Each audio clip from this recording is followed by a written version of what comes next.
Thank you, Clayton, for that beautiful opening. And thank you to Dr. Michaela for organizing this week-long intensive training with our grand finale with our amazing special guest speaker today. And I would just like to acknowledge and thank everyone who's been involved in this whole week and today's talk.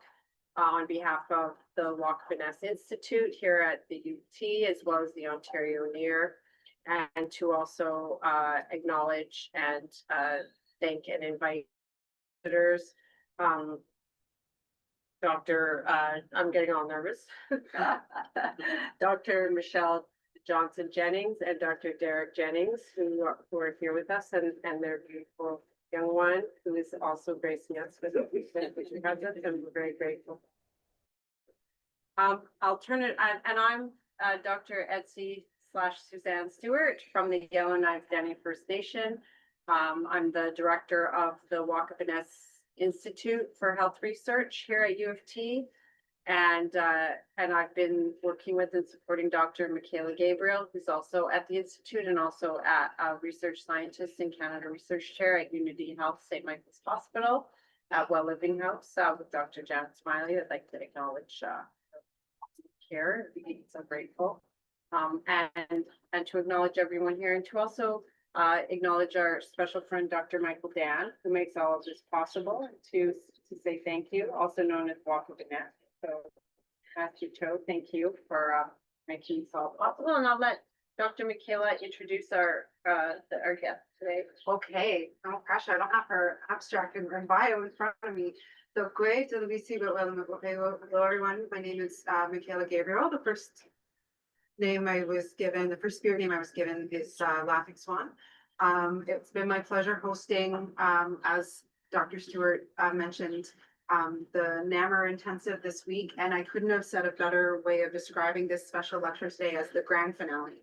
I know it's been a lot of different workshops and seminars and discussions around Indigenous mental health, both unlearning and learning and relearning and repositioning how we see and understand the realities of Indigenous people. And I can't think of a better way to celebrate all that work in this place with these people.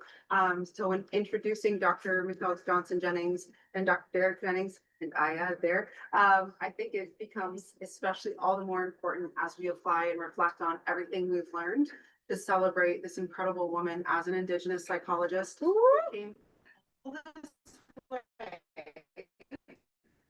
In this heat, to sit here in this, and I'm so excited to learn for all the things that you have to share in the way that you continue to take care of our people. I think even though there's these imaginary lines and some interesting people along those lines with fancy badges that may seem like they divide Turtle Island, we know that we're always united as people in spirit. We share across our languages and we share across our teachings to strengthen each other. I think the bond and the relationship that we get to keep cultivating and sharing and laughing and learning from each other gets to express itself today in this beautiful lodge, just as the sun shines and we all get to share in the beautiful water that you get to nourish us with. So I'll leave the fancy detailed part of all your incredible accomplishments to you, because I know I won't be able to remember them all. But Kitimiigwech for being here, Walalin in my language, Walalio to your family for coming all this way. And Walalio to everyone here for the learning, for your ongoing consideration, your ongoing reflections. And let's have a beautiful afternoon. Well, Yokoke, for beautiful introduction. And I am so honored to be here with all of you today, and honored that you've taken the time to meet, to sit together. First, I would just like to introduce myself. So I'll say, Michelle Johnson-Jennings, I am Michelle Johnson-Jennings. My Choctaw name is the place where the medicine dreams occur, and that's what's gifted to me from my community members, as well as I am a mother to 4. So I is our youngest, and we have 3 olders. We have a little bit of a gap in between. And of course, I'm very grateful to have Derek here with me as well. It's been my spouse for 30 years now, getting close. Yes, getting close. So very pleased to be here with all of you. I'm going to just follow a PowerPoint so I don't go over time. So, but if I end up, I'm not speaking loud enough, please, just let me know. Talk to you a little bit about the work that I do. And I am from Choctaw Nation of Oklahoma. That's where I reside. I come from a long line of very strong women, and I would not be here today without those who have mentored me, guided me, and been with me throughout my career and process. So I carry them along with me today. I want to also say thank you so much, Clayton, for the beautiful opening that you gave us, and to be introduced as well after following such a beautiful prayer is also quite an honor. So you're okay. So I am professor at the University of Washington. I'm co-executive director for the Indigenous Wellness Research Institute, or we say ERI, at UW, where we've been there for about 4 to 5 years. Before that, though, we were actually at the University of Saskatchewan, where it's a CRC and Indigenous community engagement. And then during COVID, ended up having to move across the border back home for a little bit. And I've been doing work around land-based healing. I also direct the Indigenous Environmental Health and Land-Based Healing Division for the university there. I'm a clinical health psychologist by training, but I'll talk a little bit more about who I really am just momentarily. I just wanted to take a moment to acknowledge the ancestors of these lands, the tribal people who have lived here prior, as well as the ancestors that we each carry with us today. It's my cultural teachings that as we enter into a space, we greet the ancestors of the lands, but we also greet your ancestors that you bring in with you. And so I ask my ancestors to be here with me today and to also guide me as I share a little bit of our stories and our knowledge that they've gifted me with.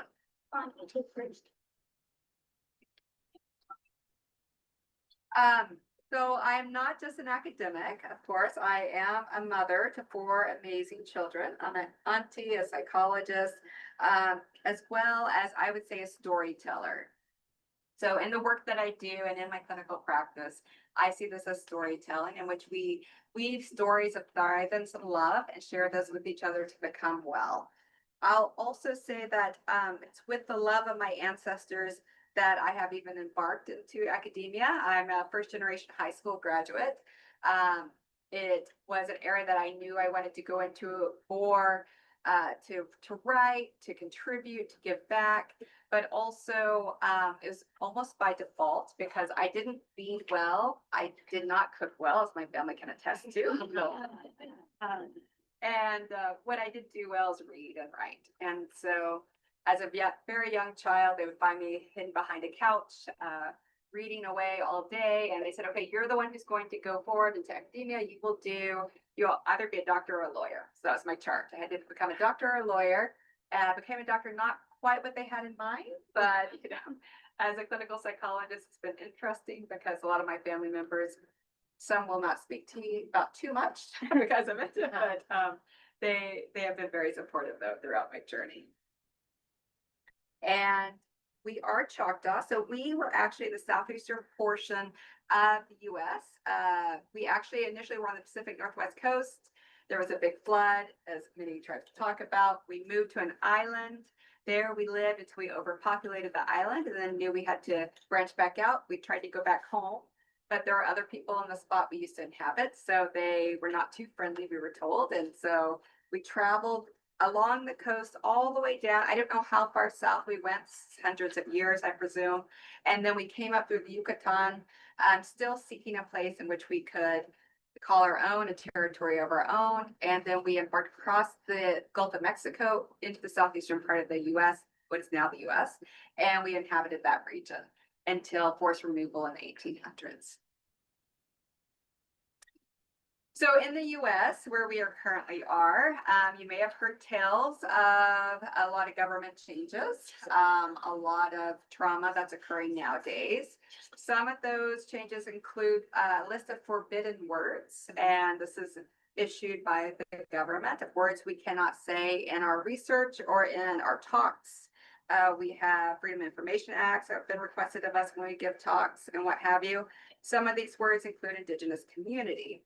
They include a belonging, sense of belonging, women, female, gender, diversity, inclusion, activism, cultural difference, and culturally responsive.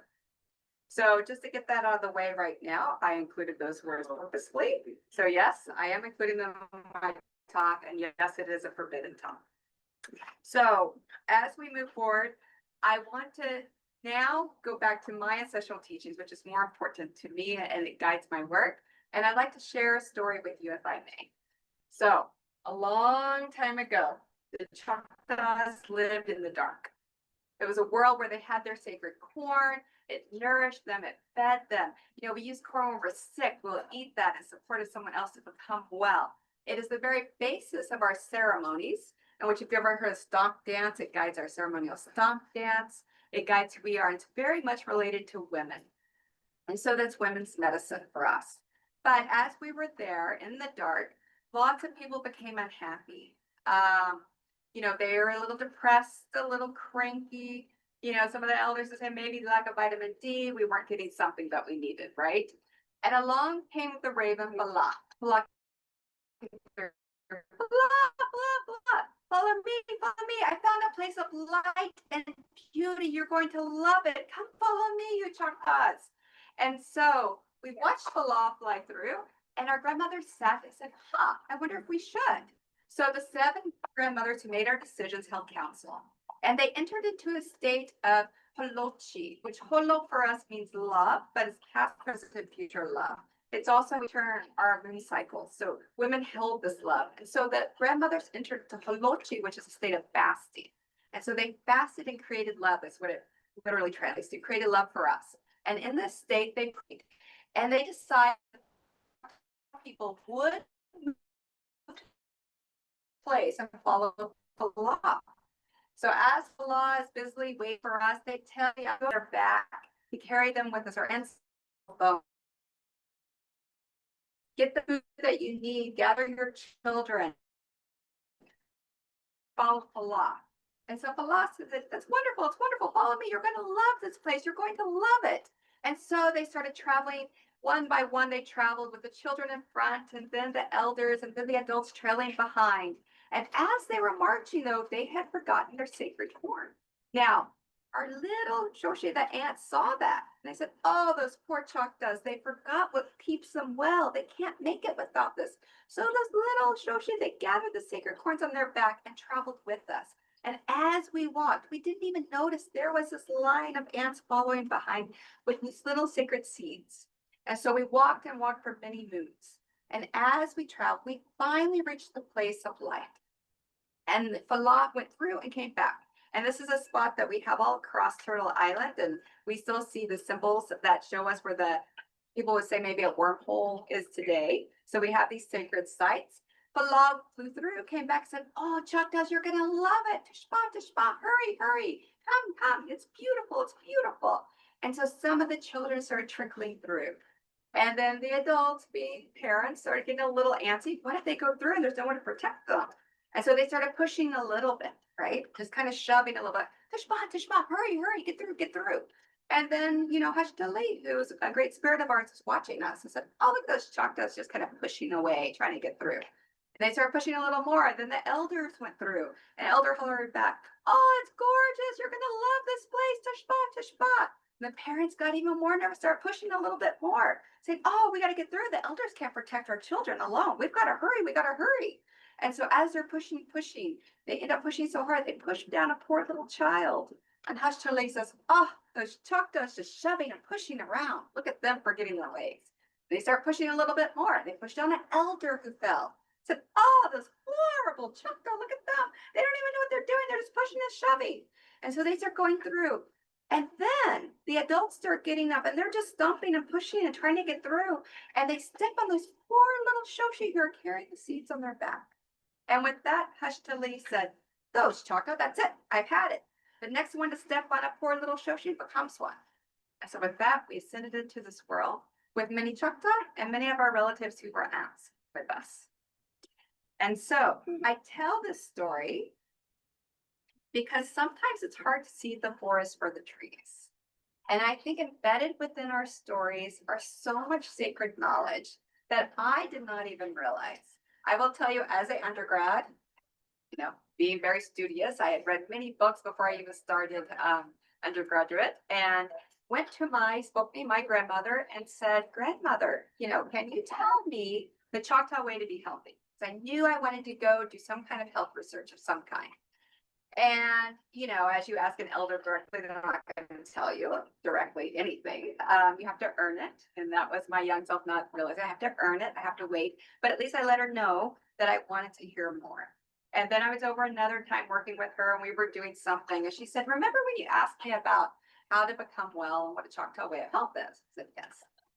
So, all those animal stories I told you. I said, yeah. She goes, the ones that she had been learned around the fire. She grew up in an all Choctaw speaking community. They only spoke Choctaw. And she said at night, the children would gather around the fire and tell these animal stories. She said, yeah, those stories, you know those? And I said, yeah. She goes, they have everything you need to know to be well.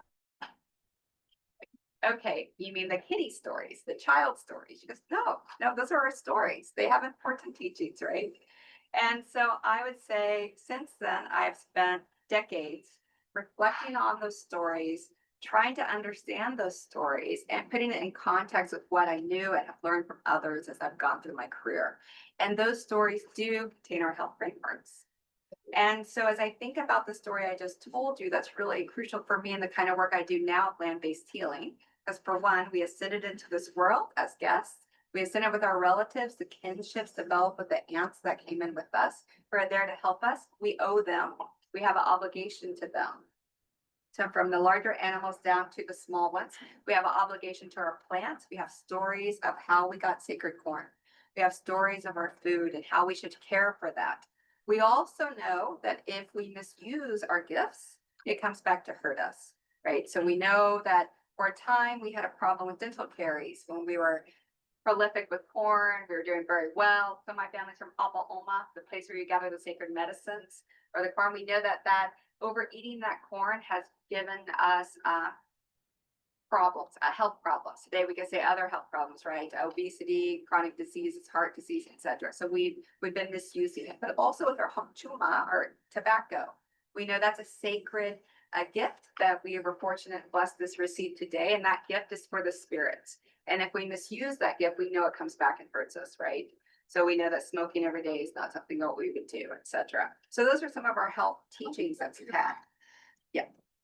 We also know that women are powerful in our stories. We've always had 7 grandmothers who have led us in major decisions up until removal, even with the federal government. They are the ones who inform the men that we placed as our speakers because the US government would not listen to our women. We would place male figureheads up for us, and the grandmothers would tell them what to say. They knew the geography of the land. They knew all of, Turtle Island and where it was. They would correct the maps for the government officials as they came in and drew them incorrectly. And they say, we know all these lands. We know where you're telling us to move. We don't want to go. And so our tribe, the Choctaw people, were the first ones removed by the US government. We were the pilot test of sorts. And our 7 grandmothers said we will not. Unfortunately, they retained one of our male figureheads, and either say by gun, he's held up to sign. Others say he was just too drunk to decide to be in the right mind. But he signed, and then as a leader of 7 communities, all the other communities had to come back and then negotiate terms for our forced removal. But we never saw it as something we willingly would like to do. And that's how we have the Trail of Tears as well. But we also know that our ancestors focus on spirituality and future health and well-being. So as we moved into this world too, if you heard the longer version of the story I told you, it would go into the intricacies of how we care for each other, how we behave within this world, and how we could, there's another world too within this one, that actually a couple of worlds within this one that we're interacting with, right? Now, as a Western trained provider, I've had to train myself, so I'll give that caveat. I have done clinical psychology. I've had a lot of training in clinical psychology. I went above and beyond on my hours. I was really definitely wanted to be the best provider that I could be. But, as I have worked in Indigenous communities and urban Indian clinics and elsewhere, what I realized is I was taught to focus on the wrong things, right?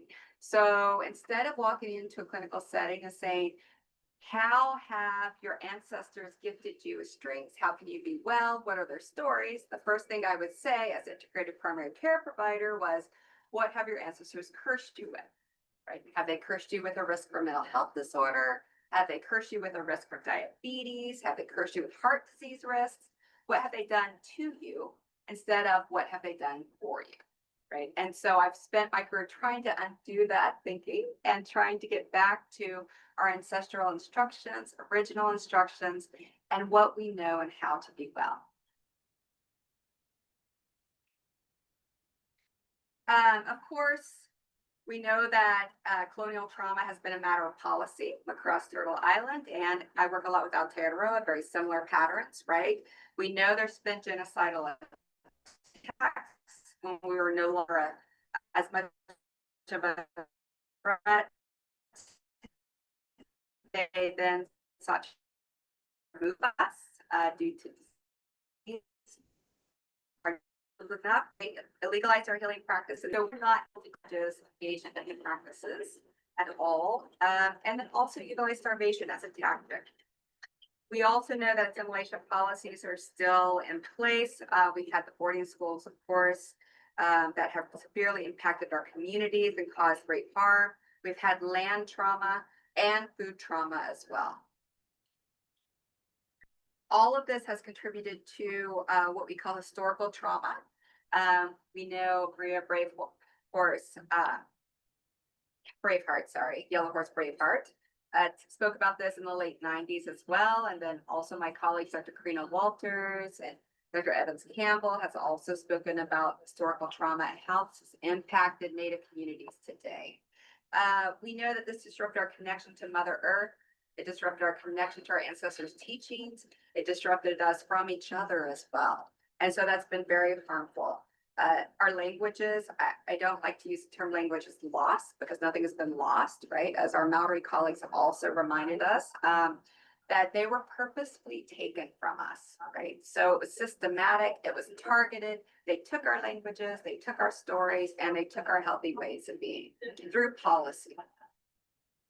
So we know that when there are populations that have had historical trauma, and these go back to some of our teachings, 7 generations forward, 7 generations back, we know that that makes us more at risk for certain diseases and down to the cellular level. Not that our genes are defective at all, but that there are certain switches that turn on when there's trauma, right? And so these switches can turn on for chronic diseases such as obesity, heart disease, autoimmune disorders, diabetes, etc. Those turn on, those mental health disorders, addictions, especially turn on, but we can turn them off as well, right?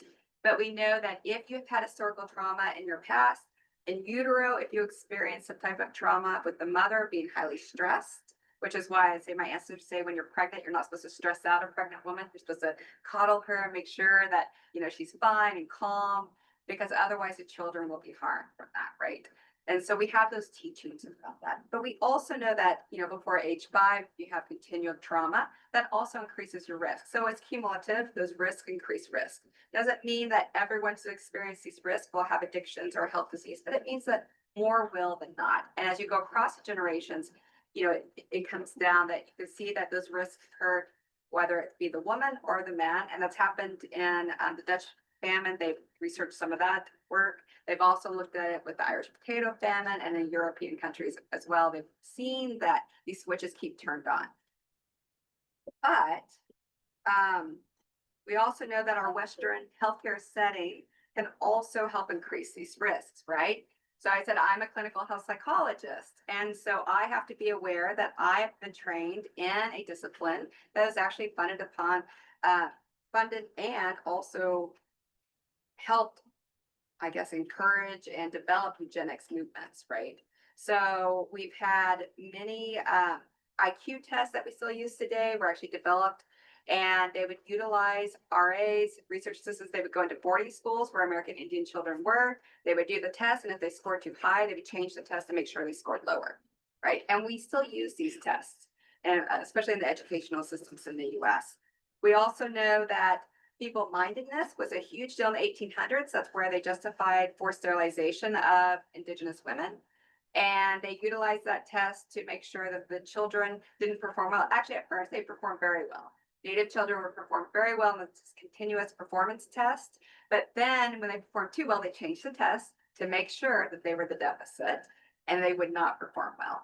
And that test gave rise to the ADHD test, which we still utilize that component today. As a psychologist, again, I have to be aware that we've had the highest rates of ADHD diagnosed to our children, and part of this is the bias of the test.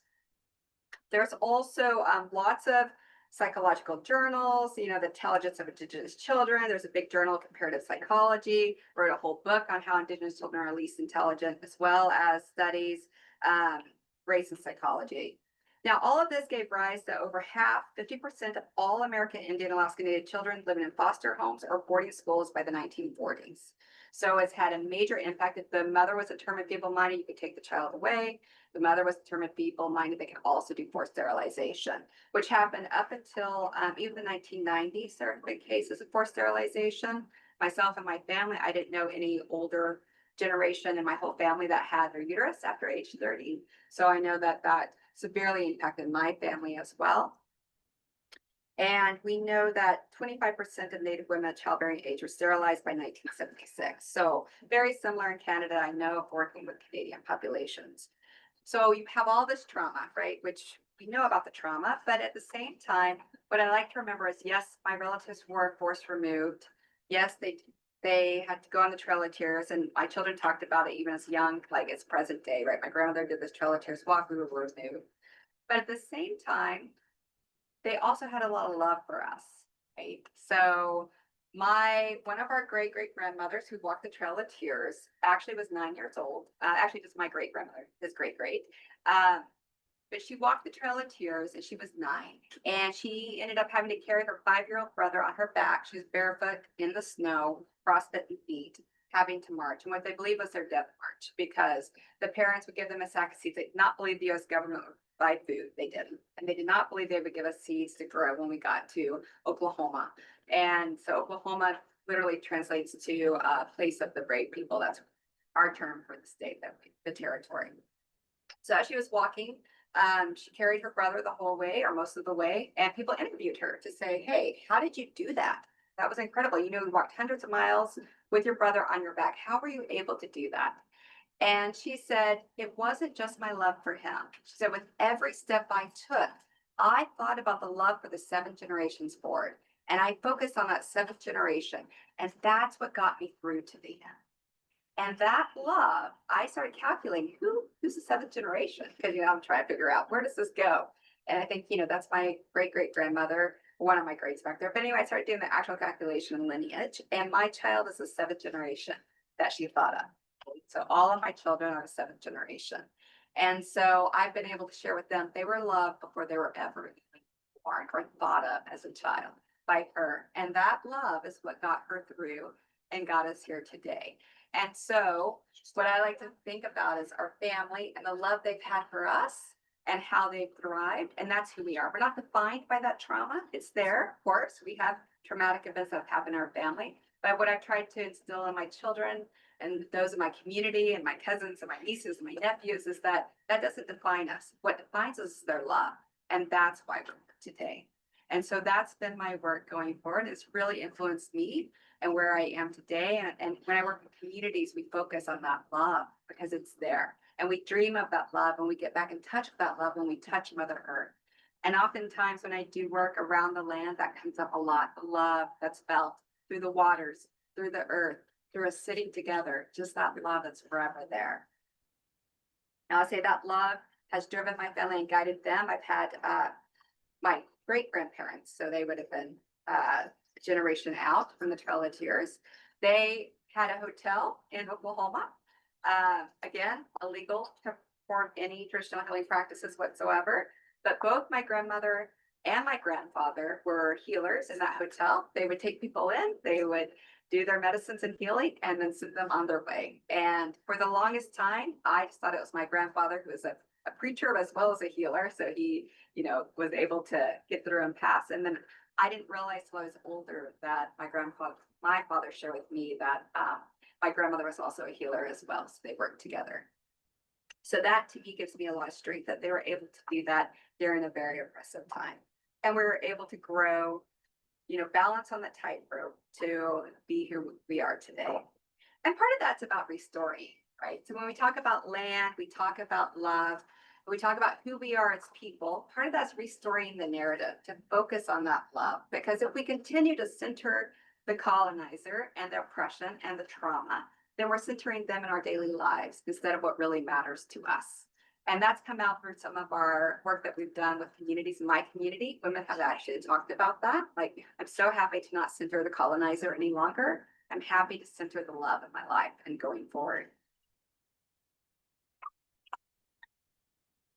The other thing I try to do is just decolonize psychology.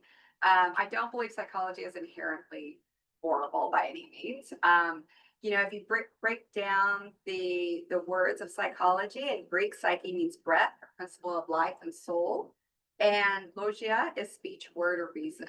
And that resonates with, I think, our Indigenous frameworks of health and well-being. So I see that we can bring that together. We talk about breath when we talk about breath and sharing breath and life for healing and well-being. And we also talk about how we can help each other to re-narrate. I also just want to say as well, to focus on the positive, that Indigenous knowledge is also embedded within Western health and psychology. So we know that, of course, I know you've heard of here Maslow's theory of hierarchy, right? It's actually from Blackfeet. So that's there, they're reclaiming that knowledge. We also know that Jung took his dreaming from the Pueblo communities and Lakota. Is very open about that, but it's not often talked about today that that's actually Indigenous knowledge around archetypes and dreams, as well as Erik Erikson, which being that I did a master's in human development psychology, you know, I definitely know Erikson, but he actually took his teachings as well from the Pueblo that he worked with. And again, it's well documented, it's there, but adolescence has been a term that has been applied to how Indigenous people raise children, right? We knew they weren't adults at 12. We never believed they should be married at 12. We encouraged dating. We actually developed contraceptives from our medicines. That's actually where the oral contraceptive came from, was from Indigenous medicines. So we knew how to engage in healthy relationships, sexual relationships, and well-being well before Europeans did it, and that knowledge was shared with them and then developed into medicine. So there's a book, The Gift Givers, that in the 1990s, up to 90% of all Western medications actually were derived from Indigenous medicines. So we have gifted to Western medicine, we have gifted to psychology, we have done a lot in the theories and the development, and I like to believe that we're reclaiming that as we move forward and applying those ways to how we could be well today. So I talked a lot about trauma and love. I talked a little bit about the epigenetic effects of that. You know, one of the things I run into, because I give talks for medical doctors quite a bit. And I remember a couple of times, actually, the medical physicians will say, okay, you talk about trauma, I get that and impact, but then you bring up this idea of love. And I'm sorry, but what do you even mean by love? And I'll say, you know, well, what do you mean by trauma? Right? It's very personal. It's individualized. You know it when you feel it. It affects your livelihood. It affects you and everything that you do and try to accomplish. But the same with love. It's very personal. We feel it. We know it when we feel it, and it affects us throughout our life and our ways. And there's some new research even indicating that when we have these loving interactions, for instance, when twins are separated at birth, a Norfolk cow, NIH has done some of this work, we can see if they have traumatic background, trauma in utero, or well, they've done tests. You can see, oh, they have the switches turned on for addictions, right? CYP2D6. So that's turned on. And then they get adopted out. I've seen them separated at birth. One goes to a loving, supportive household. One goes to a less loving, supportive household. Okay. And so in the loving, supportive household at age 5, that child no longer has that switch turned on. They're no longer at risk for addiction. The child that went to the less supportive, loving household still does. Right. So what do we know? We know that we can change that. And again, it goes back to our Indigenous teachings. You know, our beliefs for most tribal communities that I've researched is that we didn't punish our children physically. We positively guided them. We didn't speak negatively to them. The parents didn't even do any punishment. It'd be my brother who would like guide them through how to behave and what have you. The parents just there to love them unconditionally. And we know that's a protective mechanism. So that can help turn off those switches for disease and health disparities.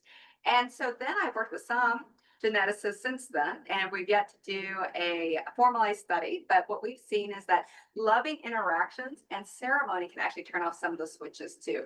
And we see it can boost your immune system, it can boost your your health and well-being overall as well. So we know that even as adults, we can turn switches off. So that's been very exciting for me. And I think as we think about the power of love, especially in today's environment, coming from the States, you know, we're very much accosted with, I guess, depression, a lot of hate, a lot of depression, a lot of negativity. But we know that love is more powerful than trauma, right? And I think that's the underlying point in the work that I've done and working with communities and what we've learned, that love is far more powerful. And love can help negate the effects of trauma. It can also fuel us to utilize our research as activism, right? Because if we can heal, we can be more well and we can come together and also exercise resistance and provide space for us to engage in our traditional practices. But it has to be community driven. And sometimes because Western medicine has a tendency, and Western education has a tendency to downplay love, to see it as feminine, to see it as less valuable. We have to try to argue for that love, but we also have to recognize that it might take a bit of a revolution. And what I love about the word revolution, I had a colleague of mine send me a graffiti on the wall, and you see revolution, and inside revolution is love spelled backwards, right? So love has to be there for us to have a revolution of sorts, to start centering it and moving it forward in the work that we do.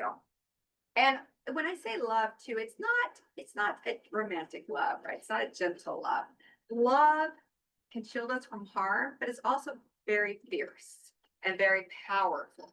And I think when you think about Indigenous love, and I think about our grandmothers who have moved through, they've utilized love as a shield, but also to further to, you know, subsequent generations. It can carry forward and it can carry, you can reach back to gather that love, right? So it goes forward and backwards. And it's very much a form of strength. It's includes gratitude, it includes nurturance, it includes protection, but it also means that it's unapologetic. And so I think when we think about love and conducting loving research and moving forward, that we move forward in a good way, but we don't have to apologize for drawing on the strengths and the love of our ancestors. And I think for me, again, getting back to land is where we can do a lot of this loving work. Land has been really powerful in that it's a place that we could first, what I call, get dirty or get dirt. So we decolonize, we indigenize, we revitalize, and we thrive. And so I'm working with Indigenous communities. I work with communities in the US and Canada and Aotearoa mostly. And in the work that I've done around land-based healing, which just means conducting healing intervention on the land, which our ancestors have done for thousands of years. So nothing new there. But when we do the work around there, it provides a great place for us to think about how we could decolonize our approaches to health. So for me, it was not asking about what your ancestors have cursed you with, right? It's about asking about what they have gifted to you. But it also goes back to some of our stories that we draw from. So I work with communities in which we talk about, for instance, I don't know if any of you have heard of Dear Woman, but for us, Dear Woman growing up was someone to be feared, go to the palace circle. Like, I remember my friends telling me, watch out for the hooves, because that could be Dear Woman lurking about. Like, what does Dear Woman do? And they're like, oh, well, she can like lead off the young men and she stomps them and, you know, hurts them. And I was like, okay, well, that's interesting. Okay, I'll watch out for Dear Woman. It's like, looks like a beautiful woman, but then she'll have hooves, you know, dancing around. Like, okay. So then I got curious. I'm like, did we have Dear Woman? Because I grew up in Oklahoma and there's many, many tribes, right? And so as I'm thinking about that, like, is that our story or someone else's story? And so as I started research, I thought we did have Dear Woman. Dear Woman was the person who gave us corn. So it came from her loins. And then I started looking at images of Dear Woman. Like, okay, Dear Woman has antlers. Like, only male deers have antlers. And then I started reading more and realizing Dear Woman is transgender. It's like, oh, okay, so Dear Woman transcends the genders and helps guide us to where we need to be. And that's why Dear Woman always has antlers. So Dear Woman would also call the animals forward and back, right, for migration routes, even down to the butterflies, right, telling them when to fly at what point in time. Dear Woman gives us our corn, it keeps us in balance. So Dear Woman is very critical to us.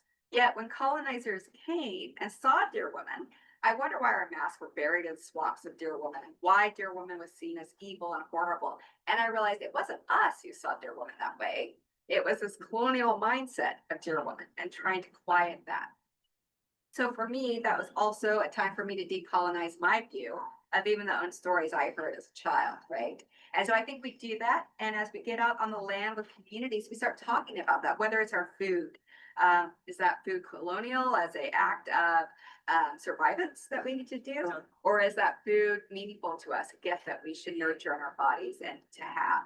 Is that activity beneficial for us, or was it something that we had to do at the time?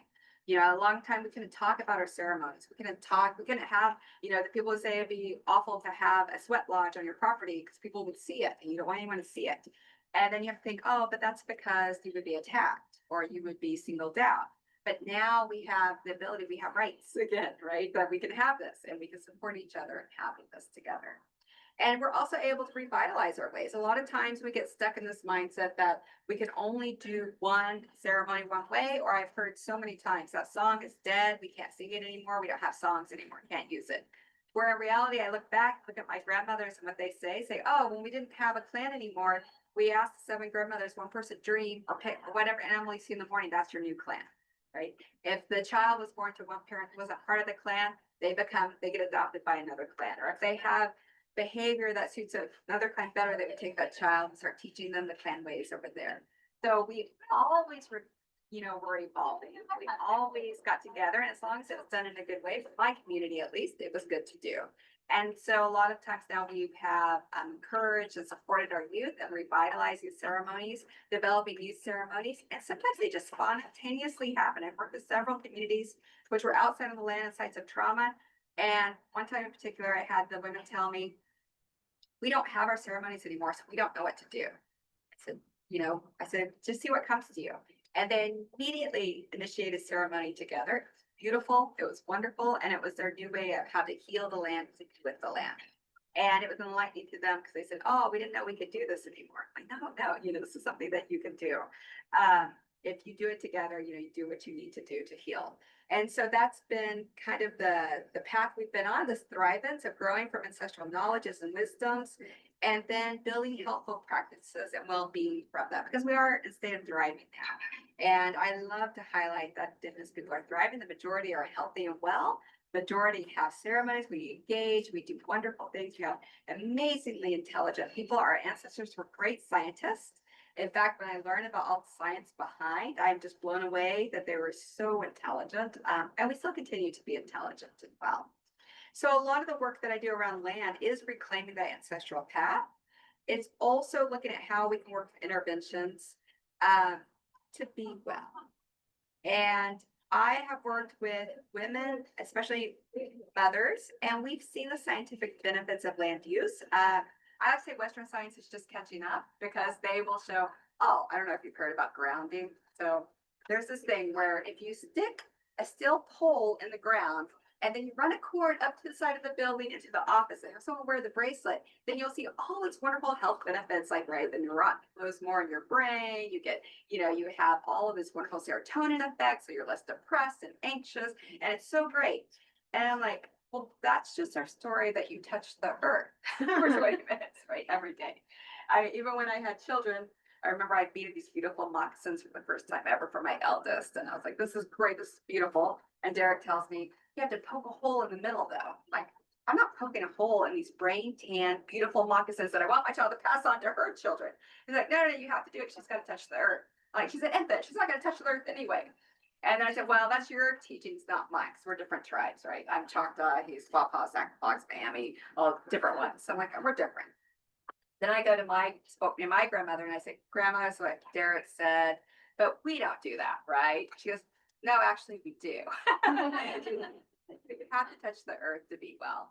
And so now, of course, we have Western science as well, catching up to say, yes, 20 minutes of sitting outside does more than any kind of drug you could take for depression, anxiety, well-being, right? Just being outdoors and touching the land.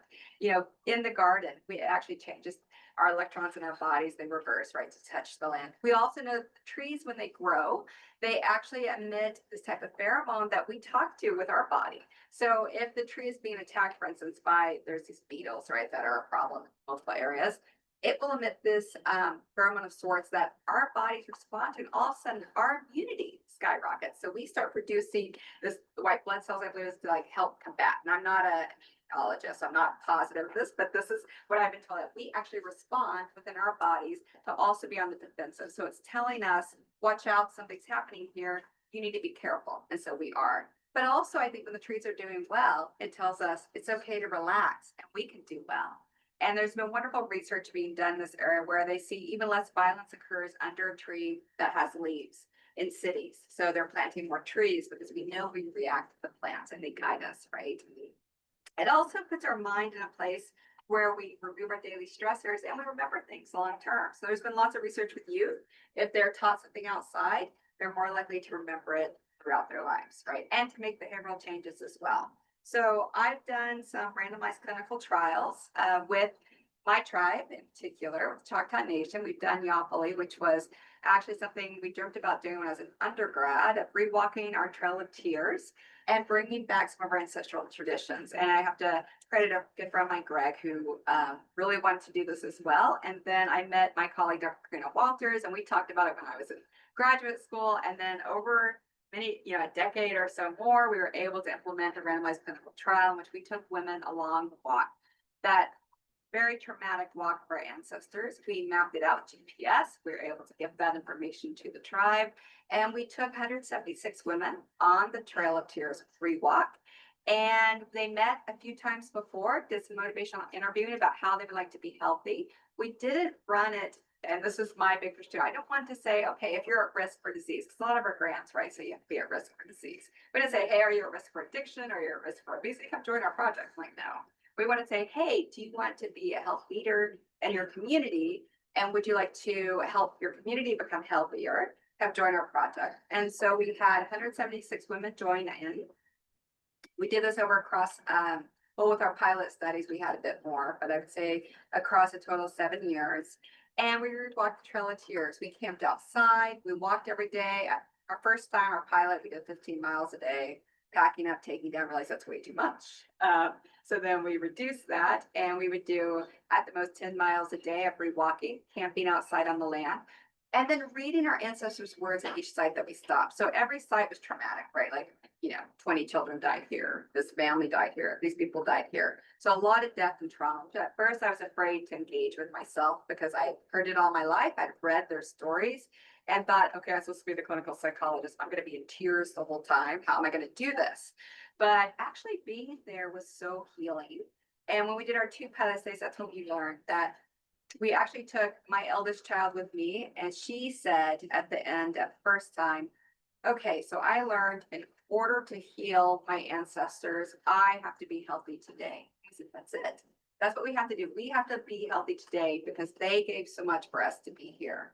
And I remember when she was 16, she was going to a party with friends. And I said, oh, don't drink, definitely don't drink and drive. Just call me, I'll come pick you up. She goes, Mom, my ancestors walked the Trail of Tears for me to be here. There's no way that I could drink that.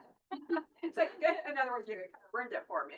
I was like, and throughout high school, she truly embraced that, and that was really powerful for her to see and to be able to read it. Every time we've done these type of rewalks or visiting sites of trauma, rewalking, what we see is the ancestors never talk about, oh, it was so horrible, I'm so angry, I'm so bitter, like those people were so horrible to me.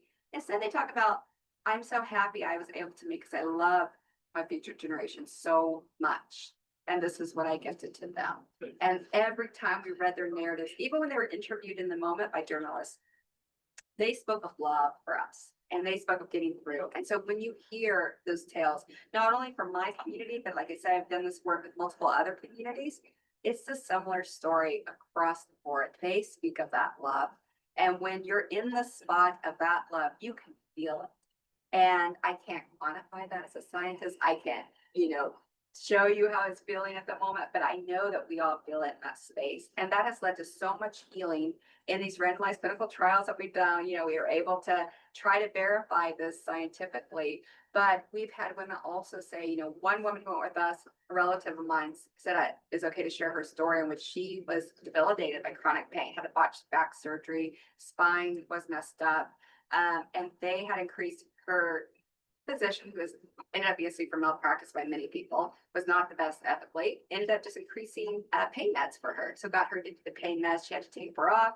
It was a horrible situation, forever disabled. And she wanted to go on the walk so badly. And actually my colleague's like, bring her along. I'm like, no, I don't think we can. She's too bad off. She's like, no, she wanted to come.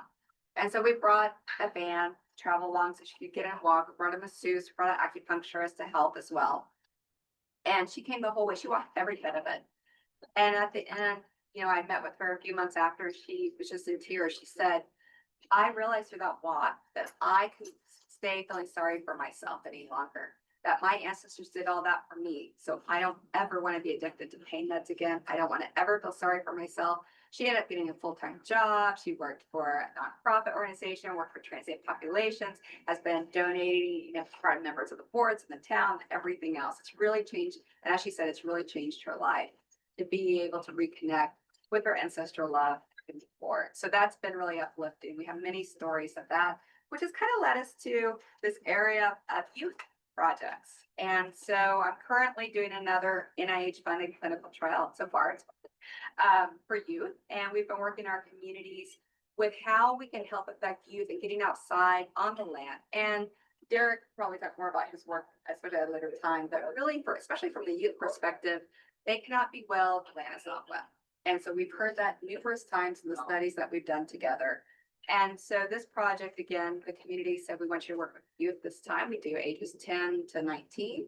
And we focus on ecological restoration. We have a traditional medicine zombie training session where they have to learn all the plants in the area that they can eat and survive off of. They love that part.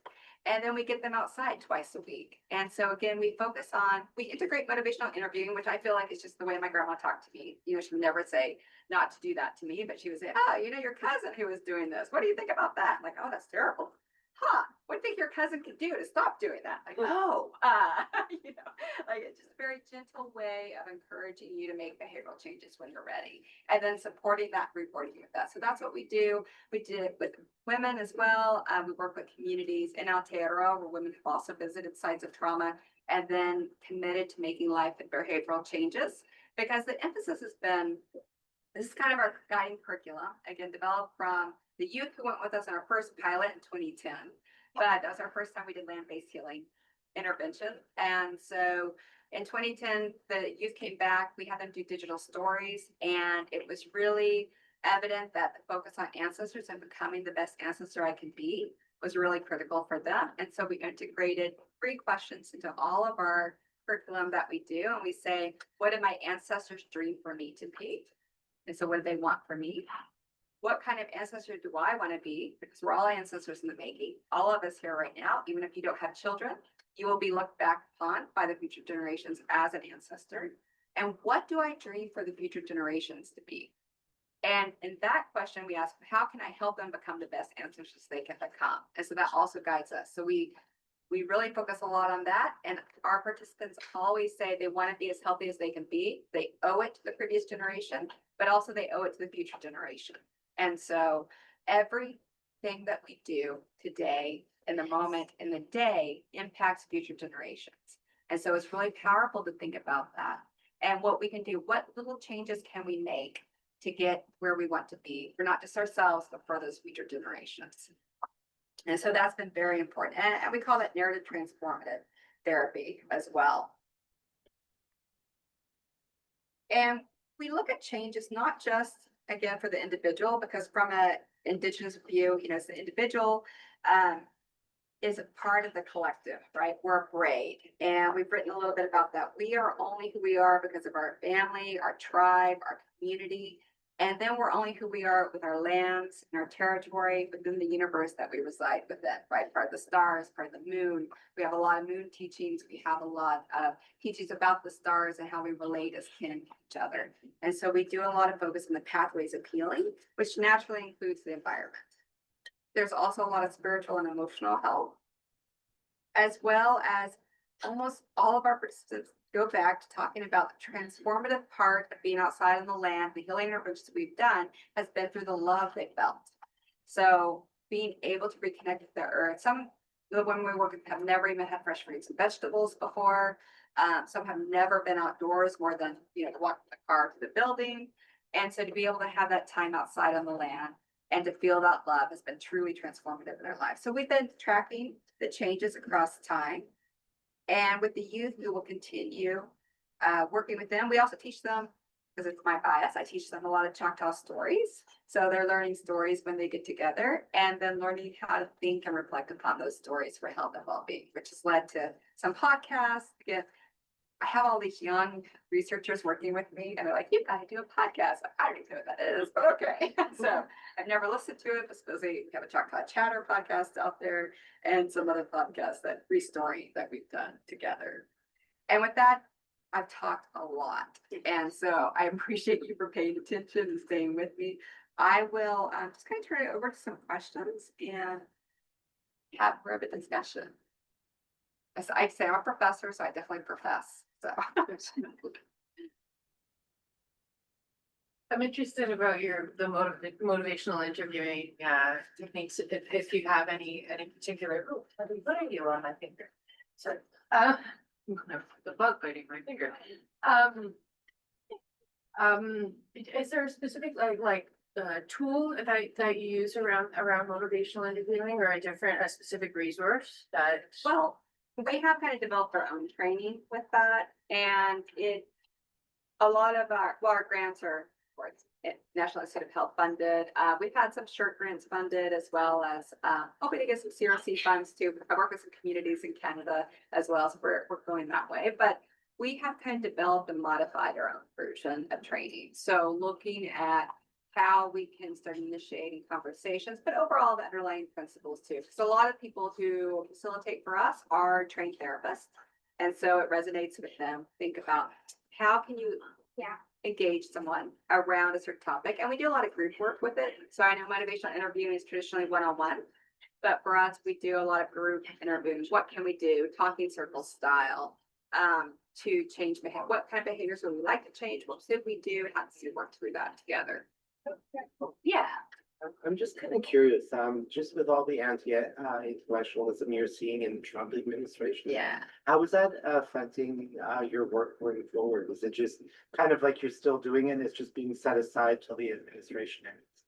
We're still able to do everything right now. I should knock on wood. We're still able to do everything right now because we've had some really incredible people fighting for Indigenous rights in the administration. And oddly enough, RFK is amenable to that and supporting Indigenous health. So every research project that's dealing directly with the tribe or tribal community has been left okay or reinstated. So I've actually had some people reach out to me who had a majority tribal members and were told, hey, if you could get a tribal investigator on with you, an Indigenous person to work with you, we'll refund you. So that's been positive. Going forward, I'm not sure what we expect. I mean, these are just current grants that have already been allocated by Congress. So it's actually too legal. It's actually against the law to stop them. Not that that means anything today, but we've been able to continue with what we currently have. Now, some of the funding announcements have definitely gone away. We don't have the funding announcements that we used to have. We've had a lot of grants just being cut completely. So we're trying to get a little bit more creative. Native efforts we lost. But they're working to reinstate it. Yeah. Yeah. It's just never shown up. Yeah, but we've had to, and this is where it really hurts because we've had amazing staff, students, one grant that Derek and I have both on as Native veterans. Right. And we had an incredible team, students that were on that, and they've had to be let go. Yeah. And that's what we fear the most. I have a lot of fabulous staff members, and I know if they don't get the grant money to pay their salary, they could be homeless, literally, especially in Seattle, within a couple of months. So we're constantly stressed about it for sure, but so far, for the majority of the grants, we've been able to keep them going, and then a lot of our training grants still have announcements, yes. But yeah, it's been hard.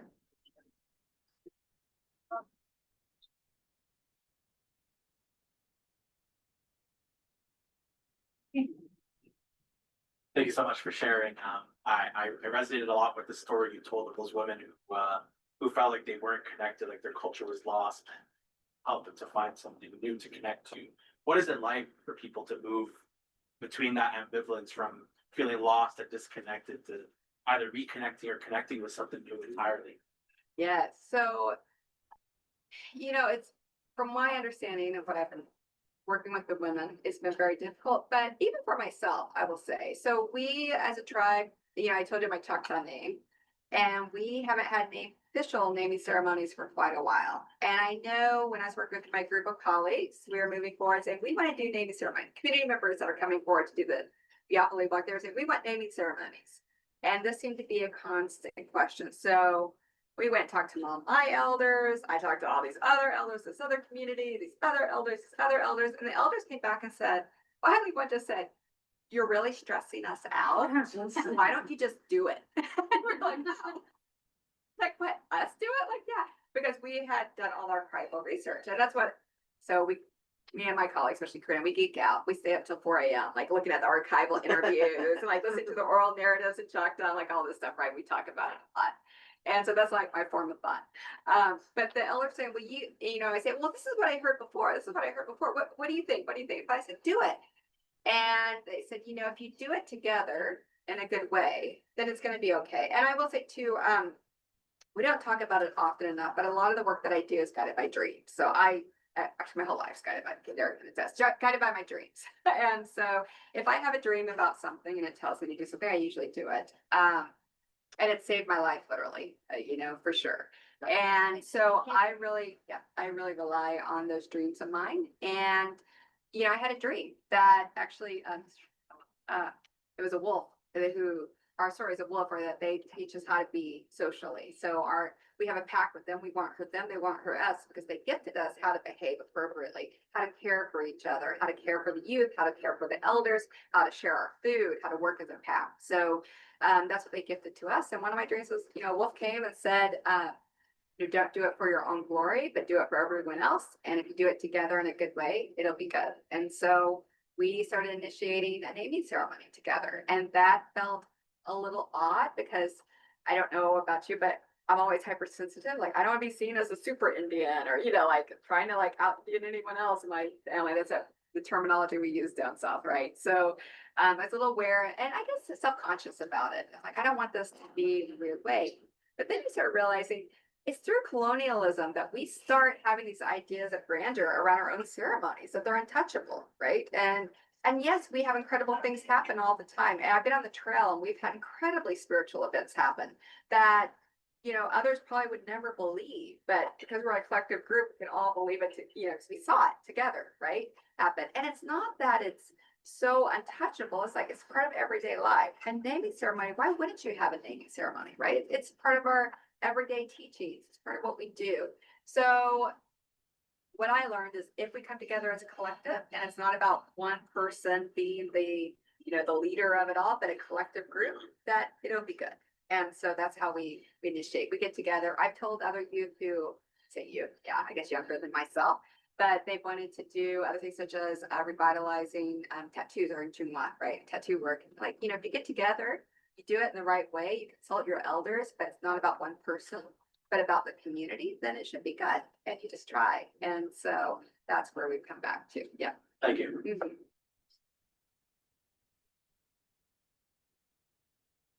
We have a question online. Oh, yes. Yeah, and then we have to do the closing right after this next question.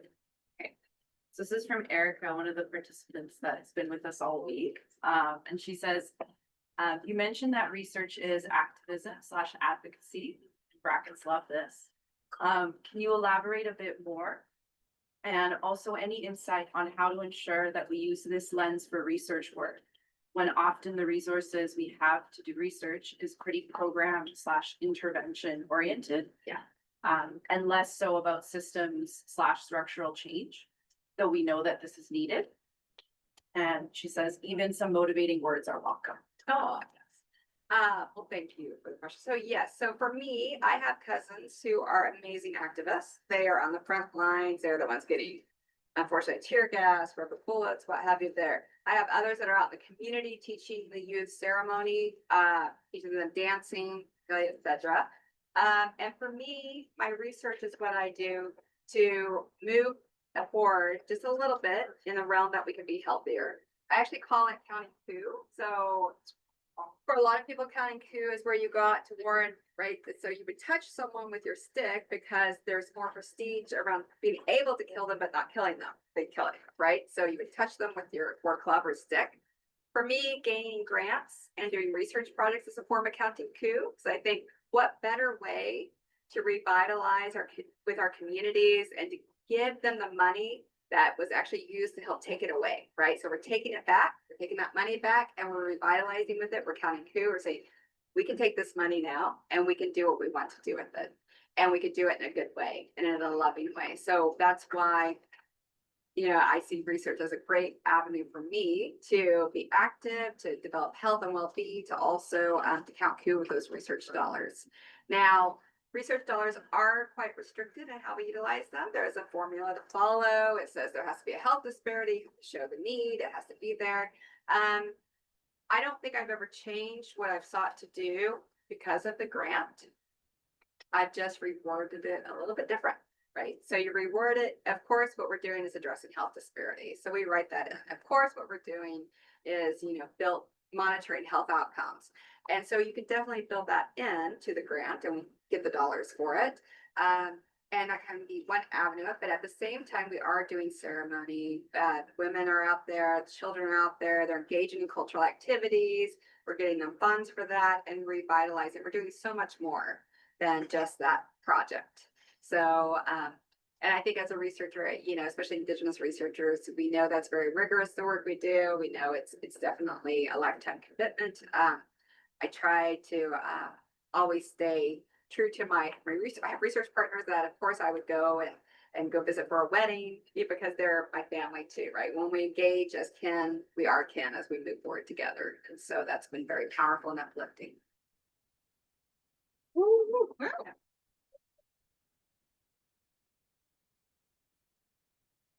As you can see, Dr. Johnson-Jennings from both our riotous applause and I'm sure lots of applause emojis online. I think I can speak for all of us when I say that your talk, your work, the stories that you shared, the spirits that you brought in with us were not only enriching and evocative and inspiring, but deeply touching.